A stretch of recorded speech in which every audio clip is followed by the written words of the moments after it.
মেদিনীপুরের কাঁথির দিকে, কারণ সেখানে পারিবারিক বিবাদের জেরে বিষ খেয়ে আত্মহত্যার চেষ্টা করে এক কিশোরী। আশঙ্কাজনক অবস্থায় তাকে তমলুকের নার্সিংহোমে ভর্তি করা হয়। এরপর চিকিৎসক কিশোরীকে মৃত ঘোষণা করেন। পরিবার কাঁথির অন্য এক চিকিৎসকদেরও দেখায়, সেখানেও সেই কিশোরীকে মৃত বলা হয়। আর এরপর মেয়ের শেষকৃত্যের জন্য সব রকম ব্যবস্থা করে ফেলে পরিবার। আর তারপর কি হয়, সুজিত প্রতিনিধি আমাদের সঙ্গে রয়েছেন, সরাসরি সুজিতের কাছে যাব। সুজিত, যখন একদিকে পরিবারের তরফ থেকে চিকিৎসক বলার পর পরিবারের তরফ থেকে শেষকৃত্যের জন্য সব রকম ব্যবস্থা করে ফেলা হয়, তারপর কি ঘটলো?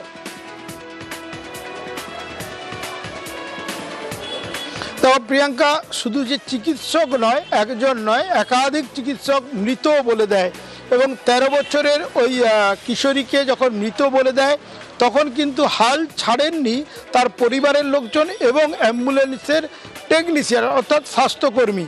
তার জন্যই, তার জেদাজেদির কারণেই শেষ পর্যন্ত মৃত্যু মুখ থেকে বলা যায় ফিরে এলো ওই কিশোরী। আসলে যতটা সহজে কথাগুলো বলছি ততটা সহজ নয়। গোটা বিষয়টি যদি তুমি শোনো, অবাক হয়ে যাবে তুমি। এমন ঘটনা গল্পে শোনা যায়। যখন কিশোরী কাঁথির বিষ খেয়েছে, মৃতপ্রায়, তাকে প্রথমে স্থানীয় একটি হাসপাতাল, সেখান থেকে আরেকটি হাসপাতাল কাঁথির মহকুমায়, সেখানে আইসিইউ না থাকায় তমলুকে পাঠানো হয়, জেলা সদরে। সেখানেও যখন আইসিইউ না থাকার কারণে তাকে কলকাতায় বদলি করা হয়, রেফার করা হয়, তখন কিন্তু তার পরিবার তাকে নিয়ে যায় একটি নার্সিংহোমে, বেসরকারি হাসপাতালে। সেখানেও চিকিৎসক মৃত বলেন, কিন্তু তাতে সায় দিতে নারাজ ছিলেন টেকনিশিয়ান অ্যাম্বুলেন্সের, যাকে রীতিমতো প্রশংসা করা যায়। তারপর যখন মৃত জেনে ফিরিয়ে আনা হচ্ছে, তখনও কিন্তু ওই টেকনিশিয়ান মনে করেন বেঁচে আছে। তো কাঁথি ফিরে আসেন, সেখানেও একটি স্থানীয় ডাক্তারকে দেখান, তিনি বলেন 200%। এই জায়গায় তোমাকে একটু থামাবো। সেই টেকনিশিয়ান অর্থাৎ অ্যাম্বুলেন্সের সেই টেকনিশিয়ান রবীন্দ্রনাথ মণ্ডল, তিনি কি বলছেন এবং অ্যাম্বুলেন্সের চালক কি বলছেন, আগে শোনা যাক। এটা বলবো যে ওনারা ডিসিশানটা নেওয়াটা খুব ভুলভাল করেছে। এরা একবার মিনিমাম 1 থেকে 1.5 ঘন্টা ধরে একটা হসপিটালে আমবু করতে হচ্ছে, সেই জন্যই সমস্যা হচ্ছিল। তারপর ওরা কোনো ডক্টরবাবুর সাথে কথা বলে ওরা বলেছে যে মরে গেছে। আমরা বলতে চাইছিলাম যে আমি মনিটরে সব কিছু দেখানো আছে, দেখুন আপনি পেশেন্ট বেঁচে আছে। তারা সেটা বলতে চাইছে যে না, আই দেখিয়ে সেটা তারা বলছে মারা গেছে চোখ দেখে। তো এই পেশেন্ট গিয়েছিল? হ্যাঁ গিয়েছিলাম তমলুক মেডিকেল কলেজে, অ্যাডমিশন করলেন, করে 1 ঘন্টা 45 মিনিট পর ছেড়ে দিলেন। বললেন যে দাদা আমাদের এখানে আইসিইউ বেড নেই, পেশেন্টটা আইসিইউ লাগবে, আপনি অন্য কোনো জায়গায় বেটার ট্রিটমেন্টের জন্য দেখুন। ওখান থেকে আবার রেফার করে দিলাম। আমরা প্রাইভেটে গিয়েছিলাম, সিএমসি হসপিটাল। ওখানে ডাক্তারবাবু বললেন যে এমনি এক্সপায়ার করে গেছে। আমরা নিয়ে পালিয়ে এলাম, সেন্ট্রাল হসপিটালে গিয়ে ডক্টরবাবু দেখালাম। উনি বললেন যে 200% এক্সপায়ার, মারা গেছে, এই পেশেন্ট বেঁচে নেই। আমাদের গাড়িতে রবিদার টেকনিশিয়ান ছিলেন, উনি বললেন পেশেন্ট মারা যায়নি, পেশেন্ট 100%ই বেঁচে আছে। স্যার দেখুন আপনি বিপি চলছে, আপনি কী বলছেন মারা গেছে? আপনার মেশিন খারাপ আছে, বিপি চলবে। পেশেন্টকে আমরা মাঝনায় পেরিয়ে গেছিলাম, তারপর ওখান থেকে ঘুরিয়ে নিলাম, দারুণ হাসপাতালে ভর্তি করেছিলাম। আজকে তার ছুটি হলো, পেশেন্ট সুস্থ হয়ে। সুজিত আমাদের সঙ্গে রয়েছেন, আবারও সুজিতের কাছে যাব। সুজিত, যেমনটা অ্যাম্বুলেন্সের চালক এবং টেকনিশিয়ান তারা বললেন যে পরিবারকে বুঝিয়ে কিশোরীকে কাঁথি মহকুমা হাসপাতালের আইসিইউতে ভর্তি করা হয় এবং সেখানে চিকিৎসায় সাড়া দেয় কিশোরী। অর্থাৎ এনাদের দুজনের তৎপরতাতেই এই কিশোরী তিনি জীবন পেলেন।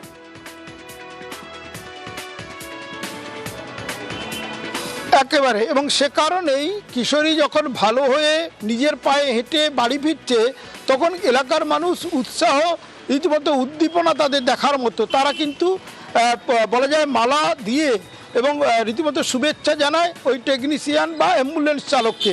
একই সঙ্গে প্রশংসা করতে হবে কাঁথি মহকুমা হাসপাতালের সুপারেরও, কারণ দ্বিতীয়বার যখন সুযোগ এলো তাকে রাখার এবং চিকিৎসা করার, সেটাই কিন্তু তিনি সাড়া দিলেন। এবং একই সঙ্গে তোমাকে বলে রাখি, এরকম একটি ঘটনা সেই সব চিকিৎসকদের ব্যাপারে কিন্তু ইতিমধ্যেই জেলা স্বাস্থ্য দপ্তরের কাছে অভিযোগও যাচ্ছে। কারণ একজন কিশোরী জীবিত আছেন, তাকে মৃত বলে দেওয়া, একাধিক চিকিৎসক যখন বলে দিচ্ছেন, তখনও যখন অনড় থাকলেন এবং তার কারণে টেকনিশিয়ান বা অ্যাম্বুলেন্স চালকের কারণে বেঁচে উঠলো, এরকম কিন্তু দেখা যায় না। এবং এই যে দেখা যায় না, যেটা ঘটলো সেটা নিয়ে যেমন চর্চা চলছে, শোরগোল শুরু হচ্ছে, প্রশংসা করছেন যা টেকনিশিয়ানের, তখন কিন্তু এইসব চিকিৎসক যারা মৃত বলে দিয়েছেন, 200% মৃত, কেউ আবার বলছেন শিওর মারা গেছেন, এই তাদের ব্যাপারে কি পদক্ষেপ নেওয়া হয় সেদিকেও কিন্তু নজর রাখা দরকার। কারণ এরকম একজন জীবিত একেবারেই। কিশোরীকে, অসুস্থ কিশোরীকে একেবারে মৃত বলে দেওয়া এবং তারপরেও যে বেঁচে ফিরলো, এটা কিন্তু দৃষ্টান্ত হয়ে রইল। একেবারে। আর প্রিয়াঙ্কা। এভাবেই মেয়েকে ফিরে পেয়ে আত্মহারা পরিবার। মা একটু বকাবকি করেছিল, মায়ের ওষুধটা, ঘুমের ওষুধটা খেয়ে নিয়েছিল, 4টে ওষুধ খেয়ে নিয়েছিল। তো হঠাৎ পড়ে গেল, পড়ে নিয়ে যাওয়ার পরে মাইনাতে ভর্তি হয়েছিল। ভর্তি হওয়ার পরে সঙ্গে সঙ্গে মাইনা বললো হবে না, রেফার করে দিল দারোয়ায় ভর্তি ছিল 2 দিন। 2 দিন ভর্তি করে দারোয়া বললো এখানে হবে না, অন্য জায়গায় নিয়ে যাও। আমি ওখান থেকে কাঁথি নিয়ে এসেছিলাম, কাঁথির ডাক্তারও বললো বিষয় জানা, ও বললো পেশেন্ট নেই। তো বাড়ি নিয়ে চলে যাচ্ছিলাম, নিয়ে যাওয়ার পরে ওই টেকনিশিয়ান বললো রোগীটা এখনও বেঁচে আছে, তুমি প্লিজ দারুয়া নিয়ে চলো, যদি বেঁচে যায়। তারই জন্য আজকে আমার বোনটা বেঁচে যাচ্ছে। রোগীটা যখন নিয়ে এলো তখন বমি করলো, করার পরে চোখটা দেখালো, আমাকে দেখালো রবিদা। মসজিদে এলান হয়ে গেছিলো, মাটি দেওয়ার জন্য সব খোদাও হয়েছিল। গর্বের এবং আনন্দের দিন। গাঁথি মহকুমা হাসপাতালের তরফে বাইরের কিছু প্রাইভেট হাসপাতাল মৃত বলে ঘোষণা করে দিয়েছিল বাইরের লোক, এবং মাটি দিয়ে দেওয়া হবে এরকম একটা অবস্থার মধ্যেও চলে যাচ্ছিল। তো আমাদের যে আইসিইউ যে টেকনিশিয়ান, আইসিইউ ভ্যানের, সেই আইসিইউ অ্যাম্বুলেন্সের টেকনিশিয়ানের কৃতিত্বে তাকে পুনরায় আমরা আমাদের যে এইচডিইউ বিভাগ আছে এই হাই ডিপেন্ডেন্সি ইউনিটে ভর্তি করে তাকে সুন্দরভাবে চিকিৎসার মাধ্যমে সে যে বেঁচে আছে, এইটা শুধু নয়, সে আজকে সুন্দরভাবে আনন্দের সঙ্গে বাড়ি যাচ্ছে সম্পূর্ণ সুস্থ হয়ে। আর এবার মাটিগাড়ার দিকে নজর রাখবো। মাটিগাড়ায় সেখানে ত্রিকোণ প্রেমে ছাত্র খুনে গ্রেফতার, ধৃতকে আদালতে তুলতে গেলে তুমুল উত্তেজনা সৃষ্টি হয়। মূল অভিযুক্ত রাজ পাসওয়ানের ফাঁসির দাবি, যে ছবি আপনারা দেখছেন, অভিযুক্তকে মারধরের চেষ্টা করেন বিক্ষোভকারীরা।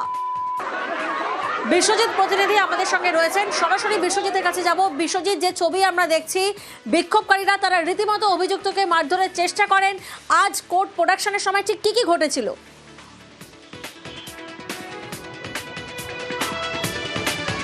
দেখো, মূল অভিযুক্তকে গতকাল রাতেই কিন্তু নিউ জলপাইগুড়ি সংলগ্ন এলাকা থেকে গ্রেপ্তার করে মাটিগাড়া থানার পুলিশ, এবং যখন আজ তাকে শিলিগুড়ি মহকুমায় তোলা হয় সেখানেই কিন্তু পরিস্থিতি কার্যত উত্তেজনা তৈরি হয়। যিনি মূল অভিযুক্ত অর্থাৎ এই রাজ পাসওয়ান অর্থাৎ ওরফে কাজল, তাকে যখন তোলা হলো সেই সময় কিন্তু পরিবারের সদস্যরা অর্থাৎ মৃতের পরিবারের সদস্যরা যারা ঘটনাস্থলে ছিলেন সেই সময় কিন্তু কার্যত এজলাসে ঢুকতে বাধা দেওয়া হয় এবং তাকে মারধর করার চেষ্টা করা হয়। তাতেই কিন্তু বাধা দেয় পুলিশ এবং কার্যত বিক্ষিপ্ত পরিস্থিতি তৈরি হয়। পরবর্তীকালে এই আদালত চত্বরে বাড়তি ফোর্স নামানো হয় এবং পরবর্তীকালে অন্য পথ দিয়ে এই মূল অভিযুক্তকে কিন্তু আদালতে পেশ করা হয়, এবং যেখানে কিন্তু মাটিগাড়া থানার পুলিশ 5 দিনের রিমান্ডে নিয়েছে এই মূল অভিযুক্তকে। যদি তোমাকে প্রথম থেকে জানিয়ে রাখি যে 3 দিন নিখোঁজ থাকার পর শুকনার জঙ্গলে এই 10ম শ্রেণীর নাবালক ছাত্রের মৃতদেহ উদ্ধার হয়, এবং মৃতদেহ উদ্ধারকে কেন্দ্র করে গতকাল কিন্তু রণক্ষেত্র পরিস্থিতি তৈরি হয়েছিল এই মাটিগাড়ার শিমুলতলা এলাকায়। যদিও প্রথম অবস্থায় এক নাবালককে গ্রেপ্তার করা হয়েছিল, পরবর্তীকালে মূল অভিযুক্তের খোঁজে কিন্তু তল্লাশি শুরু করে পুলিশ, এবং গতকাল গ্রেপ্তার করার পর আজ আদালতে তোলা হয় কিন্তু এই বিক্ষিপ্ত পরিস্থিতি শুরু হয়। যদিও গোটা ঘটনায় আসল মূল অপরাধীকে তা কিন্তু ইতিমধ্যে তদন্তে নেমেছে পুলিশ। পরপর দুজনকে একই সঙ্গে বসিয়ে জেরা করতে চায়। 15 বছরের ছেলের হত্যা, আমাদের পাড়ারই ছেলে। আমরা সেই জন্য তার জন্য কঠোর শাস্তি চাই। যে এইসব কাণ্ড করছে, যেসব ছেলে পেলে এইসব কাণ্ড করছে, নিয়মে হত্যা করছে আমার ভাইকে, তার আমরা ফাঁসি চাই। যেসব ছেলে জড়িত আছে তাদের সবার ফাঁসি চাই। মাটিগাড়া থানায় 8 তারিখে একটা মিসিং ডায়েরি লজ করা হয়। 15 বছর বয়স, মিসিং আছে। During the course of investigation আমরা একজনকে ডিটেইন করি। তখন আমরা যখন জিজ্ঞাসাবাদ করি তখন ও অ্যাডমিট করে কি হ্যাঁ, ও আরেকজন যার নাম হচ্ছে আপনার কাজল পাসওয়ান, যার বয়স হচ্ছে 24 ইয়ার্স, এই দুজন মিলে ওকে মারার পর বডিটাকে ডিসপোজ করেছে শুকনা ফরেস্টে। ডিসিজড আছে, যে ভিকটিম আছে, ওর একটা বান্ধবী ছিল, তো ওই বান্ধবীর জন্যেই এদের মধ্যে বচসা হয় আর কি। এসআইআর এর নথি দিতে গিয়ে নিখোঁজ, প্রতিবাদে বাদুড়িয়ায় পথ অবরোধ, বিক্ষোভ। 9 ফেব্রুয়ারি এসআইআর এর নথি চেয়ে ফোন আসে, ফোন করে নাসির আলীকে ডাকার দাবি পরিবারের, আর এরপরেই এইআরওর পরিচয় দিয়ে ভোটার আধার কার্ড চাওয়ার দাবি। গতকাল রাতে খাল থেকে উদ্ধার বাইক ও জুতো, কিন্তু নাসির কোথায়? এই জায়গা থেকেই প্রশ্ন এবং তারপরেই বিক্ষোভ। অনুপম প্রতিনিধি আমাদের সঙ্গে রয়েছেন, সরাসরি অনুপমের থেকে জানবো। অনুপম, পুলিশের প্রাথমিক তদন্তে কি তথ্য আমরা পাচ্ছি?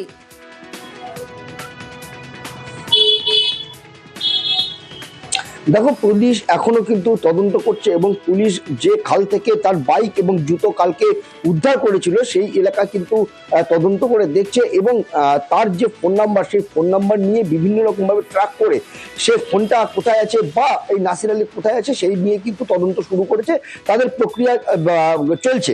কিন্তু যেটা ঘটনা ঘটেছে গত 9 তারিখে একটা ফোন আসে তার বাড়িতে সন্ধ্যার সময়, যে ফোন করার পরেই সে নাসির আলী বাড়িতে বলে যে এআরও ফোন করেছিল, আমাকে এক্ষুনি যেতে হবে, আমার এসআইআর সংক্রান্ত একটা সমস্যা আছে, আমার ভোটার কার্ড আধার কার্ডের জেরক্স নিয়ে যেতে হবে। এই বলে সে বাড়ির থেকে মোটরসাইকেল নিয়ে বেরোয় এবং তার ঠিক মিনিট 15 পর থেকে তার মোবাইলে সুইচ বন্ধ, তাকে খুঁজে পাওয়া যায় না। এরপর গভীর রাতে বাদুড়িয়া থানায় অভিযোগ দায়ের করে তার পরিবারের তরফ থেকে এবং গতকাল সকালবেলায় বাড়ি থেকে বেশ কিছুটা দূরে একটি খালের ধারে তার জুতো পাওয়া যায় এবং সেই জুতো শনাক্ত করে সেই যে খাল, সেই খালে সারা দিন ধরে পুলিশ তল্লাশি চালায়, ডুবুরি নামানো হয় এবং সেই খাল থেকে তার বাইকটি উদ্ধার হয়। এবং কিন্তু আজকে এখনো যেহেতু নাসির আলী তাকে উদ্ধার করা যায়নি বা তার খোঁজ মেলেনি, সেই জন্য তার পরিবার এবং এলাকার মানুষ আজকে তেঁতুলিয়া রোড অবরোধ করে বিক্ষোভ দেখাতে শুরু করে এবং সেখানে যায় বাদুড়িয়া থানার পুলিশ গিয়ে পরিবার এবং গ্রামবাসীদেরকে আশ্বস্ত করে যে অবিলম্বে তাকে উদ্ধার করা হবে বা তাকে খুঁজে বের করা হবে। তারপরেই কিন্তু তার পরিবার সেখান থেকে বিক্ষোভ তুলে নেয়, যদিও তারা কিন্তু হুঁশিয়ারি দিয়েছে যে অবিলম্বে নাসির আলীর খোঁজ না পেলে আবার কিন্তু বৃহত্তর আন্দোলনে তারা নামবে। একেবারেই 3 দিন ধরে নিখোঁজ আমার কাকা, তাকে খুঁজে পাওয়া যাচ্ছে না। এসআইআর এর ফর্ম ভুল এই বলে তাকে ডেকে নিয়ে যাওয়া হয়েছিল। ফোন করছে 8:30টার দিকে, কাকার ফোনে সুইচ অফ। আমরা চাইছি যেন আমার কাকাকে খুঁজে পায় আর পুলিশ যাতে সঠিক তদন্ত করে আমার কাকাকে উদ্ধার করে। এবার দেখাবো রং নিয়ে বিতর্ক। পঞ্চায়েত অফিসে রং বিতর্ক, বিজেপি শাসিত গাদং পঞ্চায়েতের গেরুয়া রং, আর এই গেরুয়া রং করা নিয়ে তুঙ্গে চাপানোতর। রকি প্রতিনিধি আমাদের সঙ্গে রয়েছেন, সরাসরি রকির কাছে যাব। রকি, রং নিয়ে তুমুল বিতর্ক, তুঙ্গে চাপানোতর, দুটো দলের তরফ থেকে কি কি বলা হচ্ছে?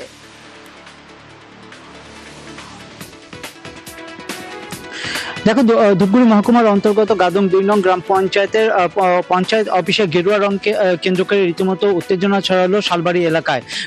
এই বিগত যে পঞ্চায়েত নির্বাচনে সংখ্যাগরিষ্ঠতার সঙ্গে বিজেপি সেই পঞ্চায়েত দখল করে এবং তারাই বোর্ড গঠন করে। কিছুদিন আগে বোর্ড মিটিং করা হয় এবং তারপর যখন পঞ্চায়েত অফিস রং করা শুরু হয় তখন দেখতে পান তৃণমূলের সদস্যরা যে গেরুয়া রং করা হচ্ছে, তখন তারা বাধা দেয় এবং সেই বাধাকে উপেক্ষা করে প্রধান এবং উপপ্রধান তার নিজের অফিস কক্ষ এবং গোটা পঞ্চায়েত অফিস গেরুয়া রং করতে থাকে। এমনটাই কিন্তু অভিযোগ করেছে তৃণমূলের তরফ থেকে। এই কারণে কিন্তু এদিন রীতিমতো চড়াও হয় তৃণমূলের কর্মী সমর্থকেরা, রীতিমতো অফিসে বিক্ষোভ দেখান, এমনকি অফিসের ভেতরে যে কক্ষ গেরুয়া রং করা হয়েছে তার মধ্যে রং ছিটিয়ে দেয় এবং সমস্তটাই নষ্ট করে বলে অভিযোগ রয়েছে বিজেপির তরফ থেকে। এই ঘটনার পর কিন্তু 31 নম্বর জাতীয় সড়ক অবরোধ করে বিক্ষোভ দেখাতে থাকেন তৃণমূলের কর্মী সমর্থকেরা। ধূপগুড়ি থানার পুলিশ সেখানে গিয়ে তাদের সঙ্গে কথা বলে অবরোধ তুলে দেন, যদিও তারপরে ফের অফিসের সামনে গিয়ে তারা বিক্ষোভ দেখান এবং তারা দাবি জানান যদি এই রং পরিবর্তন না করা হয় সেক্ষেত্রে কিন্তু তারা বৃহত্তর আন্দোলনে যাবে। তাদের অভিযোগ যে সরকারি। ধন্যবাদ রকি। তারা গায়ের জোর খাটিয়ে, সেটা হচ্ছে তারা বিজেপির কালার করে, সেটা হচ্ছে গেরুয়া কালার করে, তার জন্য আজকে আমাদের বিক্ষোভ এবং পদ অবরোধ আমরা করলাম। উঠতে পারে না, এখানে কেউ গায়ের জোর খাটিয়ে হচ্ছে গেরুয়া কালার করবে সেটা তো হয় না। আজকে আমরা পদ অবরোধ করলাম, কিন্তু আজকে অফিস খোলা থাকলেও প্রধান অফিসে আসেনি। এরপরে যদি এটা যত তাড়াতাড়ি পারে কালার যদি চেঞ্জ না করে তাহলে আমরা বৃহত্তর আন্দোলনে নামবো। 15 ফিনান্স যেটা কেন্দ্রীয় সরকার টাকা পাঠায় সেই টাকার মাধ্যমেই রংটি করা হচ্ছে। যে আজকে তারা নীল রং নিজেরা নিয়ে এসে সেই নীল রং অঞ্চল অফিসে যখন করা শুরু করে তখন বিজেপির পঞ্চায়েতরা বাধা দেয় এবং সেখানে একটি সমস্যার সৃষ্টি হয়। আশা করি সেখানকার প্রশাসন যারা আছে তারা দেখবে বিষয়টা এবং আমাদের যে প্রধান আছে বিজেপির প্রধান উপপ্রধান তাদের উদ্দেশ্য আমাদের একই কথা যে আপনারা যেটা পাস করিয়েছেন আপনাদের অঞ্চল বোর্ডে যেটা পাস করেছেন সেই রঙই হবে। সেটার জন্য ভারতীয় জনতা পার্টি যতদূর দৌড়ানোর এবং যতদূর আন্দোলন করে সেটা করবে। আর এবার ঘাটালের দিকে নজর রাখবো। ঘাটালের খড়ার পুরসভা, সেখানে কাউন্সিলরের মাতলামি, স্ত্রীকে নিয়ে পুরসভার অফিসে ঢুকে রীতিমতো চিৎকার চেঁচামেচি। দেখুন সেই ভিডিও।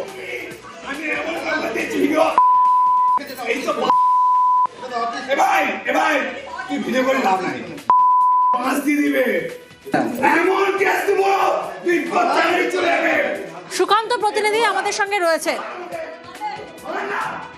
সরাসরি সুকান্তর কাছে যাব। সুকান্ত, আমরা যে ভিডিও দেখছি, কাউন্সিলর তিনি তার স্ত্রীকে নিয়ে একেবারে পৌঁছে গিয়েছেন পুরসভার অফিসে, সেখানে চিৎকার চেঁচামেচি, এহেন রূপ কাউন্সিলরের আগেও কি বহুবার একাধিকবার দেখা গেছে?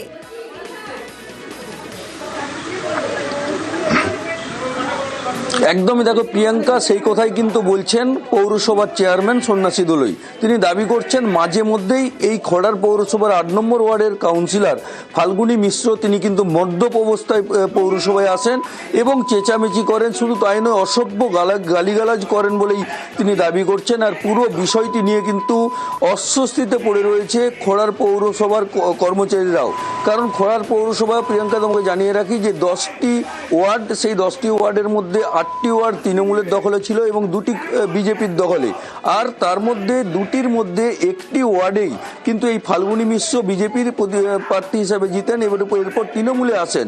চেয়ারম্যানের দাবি যে সেই তৃণমূলে আসা ফাল্গুনী মিশ্র বিজেপির কাউন্সিলর তিনি কিন্তু আবার বিজেপির সাথে হাত মিলিয়ে এই ধরনের ঘটনা ঘটাচ্ছেন বলে তিনি দাবি করছেন। কিন্তু ফাল্গুনী মিশ্র সম্পূর্ণভাবে অন্য দাবি করছেন। তিনি বলছেন যে পৌরসভার চেয়ারম্যান তার মদতপুষ্ট লোকেদের দিয়ে কাজ করাচ্ছেন, কাউন্সিলরদেরকে কোনো গুরুত্ব দিচ্ছেন না, এর ফলেই কিন্তু তিনি এইভাবে এসছেন। কিন্তু এখানেই প্রশ্ন আসছে প্রিয়াঙ্কা, কেন তিনি মদ্যপ অবস্থায় একজন কাউন্সিলর হয়ে পৌরসভায় আসলেন? তার উত্তর কিন্তু ফাল্গুনী মিশ্র দিতে পারেননি। যাই হোক, পুরো বিষয়টি নিয়ে কিন্তু এক কথায় রাজনৈতিক তরজাও শুরু হয়েছে প্রিয়াঙ্কা। আমি আশা করব সমস্ত পৌরসভা যেমন চলে খোড়ার পৌরসভা সেই মতোই চলবে। প্রতি মাসে একটা করে বোর্ড মিটিং হবে, কাউন্সিলররা জানতে পারবে তার এলাকার কি কাজ হচ্ছে, মানুষের কোথায় প্রবলেম আছে, ক্ষোভ আছে, এগুলো তো জানা উচিত। 2022 থেকে আজকে 2026 সাল চলছে, 10টা বোর্ড মিটিং হয়নি। সবথেকে বিষয় আমার উপর চড়া হয়েছিল এই একটাই কারণ, এই পৌরসভার বেশ কিছু দুর্নীতি আছে, যে দুর্নীতিগুলো আমি জানতে পেরে যাই। আমাদের সঙ্গে কোনো বিষয় নিয়ে ও আলোচনা কোনোদিন করে। সে বিজেপির কাউন্সিলর ছিল, আমাদের দলে উপর নেতৃত্বকে ধরে ঢুকেছিল। একটা দরকার পড়লে ফোন করলে পাওয়া যায় না। আর এবার দেখাবো পাট্টা জমির মালিকানা বদলে পেল্লাই বাড়ি। বেআইনিভাবে পাট্টা জমি হস্তান্তরের অভিযোগ সামনে আসছে। যে ছবি আপনারা দেখছেন, পূর্ব মেদিনীপুরের মহিষাদলের তেরপেক্ষা মৌজার এই ঘটনা। সুজিত প্রতিনিধি আমাদের সঙ্গে রয়েছে, সরাসরি সুজিতের কাছে যাব। সুজিত, এই জায়গা থেকেই তো প্রশ্ন আসে যে পাট্টা জমি হস্তান্তর হলো কিভাবে, এভাবে বাড়ি তৈরি হলো কিভাবে, জেলা ও ব্লক ভূমি দপ্তরের তরফ থেকে কি পদক্ষেপ নেওয়া হচ্ছে?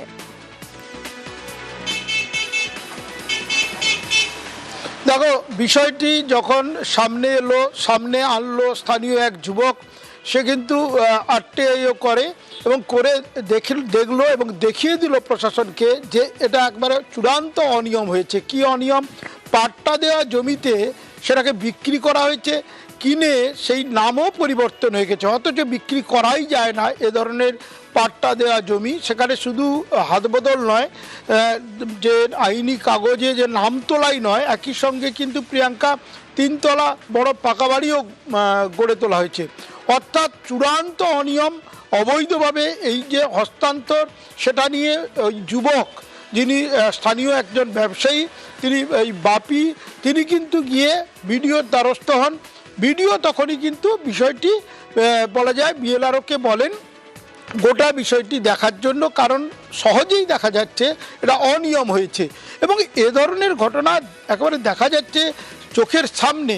মহিষাদলের মতো একটা গুরুত্বপূর্ণ জায়গা, তার তেরপেক্ষা মৌজা, অর্থাৎ পুরনো বাস স্ট্যান্ডের ঠিক আগে এরকম একটা গুরুত্বপূর্ণ জায়গায় এভাবে জমি দুর্নীতি এবং জমিকে বিক্রি করে দেওয়া হচ্ছে, পাট্টা পাওয়া জমিকে। এবং 2 মাস আগে সেই আসল প্রাপকের নাম থাকলেও সেখানে দেখা যাচ্ছে খতিয়ানের নাম উঠে যাচ্ছে পরিবর্তন হয়ে। অর্থাৎ কিনা ভূমি দপ্তরের অসাধু চক্র একটা আছে ভেতরে বা বাইরে, তাদের সহযোগিতায় এটা এভাবে হয়ে যায়। এবং প্রিয়াঙ্কা, বিষয়টি সামনে আসার পর থেকে একেবারে নিউজ 18 বাংলায় এই খবর সম্প্রচারিত হওয়ার পর ঠিক কি পদক্ষেপ হয়, নজর থাক। এখানে একটা পাট্টা জমি আমি 7/11/2025 একটা রেকর্ড বার করি, লেখা রয়েছে হস্তান্তর যোগ্য নয়। কিছুদিন পরে আবার যখন আমি দেখছি এখানে একটা কাজ হয়, পঞ্চায়েতকে আমি অভিযোগ করি যে এখানে একটা কাজ হচ্ছে, আরটিআই করেছি। উনি আমাকে একটা উত্তর দেয় যে না, এটা পারমিশন নেই বাড়ি। তারপরে ভদ্রলোক বাড়ি করে যাচ্ছে। 14/1/2026 দেখি উনার নাম চলে এসছে, রেকর্ড চেঞ্জ হয়ে গেছে। পাট্টাদার ছিল গোবিন্দচন্দ্র সমাজি, এখন এসে শঙ্করায়ণ বেরা। আমি চাচ্ছি এটা ইনলিগেল, এটাকে প্রশাসন যা ব্যবস্থা নেবে। এ বিষয়ে কমপ্লেন পেয়েছি, যে কমপ্লেনে তার সাথেও ডাকা হয়েছিল, কথা হয়েছে এবং বিষয়টা বিএলও সাহেবকে দেওয়া হয়েছে। বিএলও সাহেব ব্যবস্থা নিচ্ছেন, যাচাই করে দেখেনি কি হয়েছে না হয়েছে, তাহলে তো আইনত ব্যবস্থা নেওয়া হবে। একদিকে দেখলেন পাট্টা জমি হস্তান্তর, আর এবার দেখাবো আবাস প্রকল্পে দুর্নীতির অভিযোগে বিক্ষোভ। বীরভূমের ময়ূরেশ্বরে পঞ্চায়েত অফিসে তালা ঝুলিয়ে দেওয়া হয়। দুর্নীতির অভিযোগ, তার জেরেই বিক্ষোভ।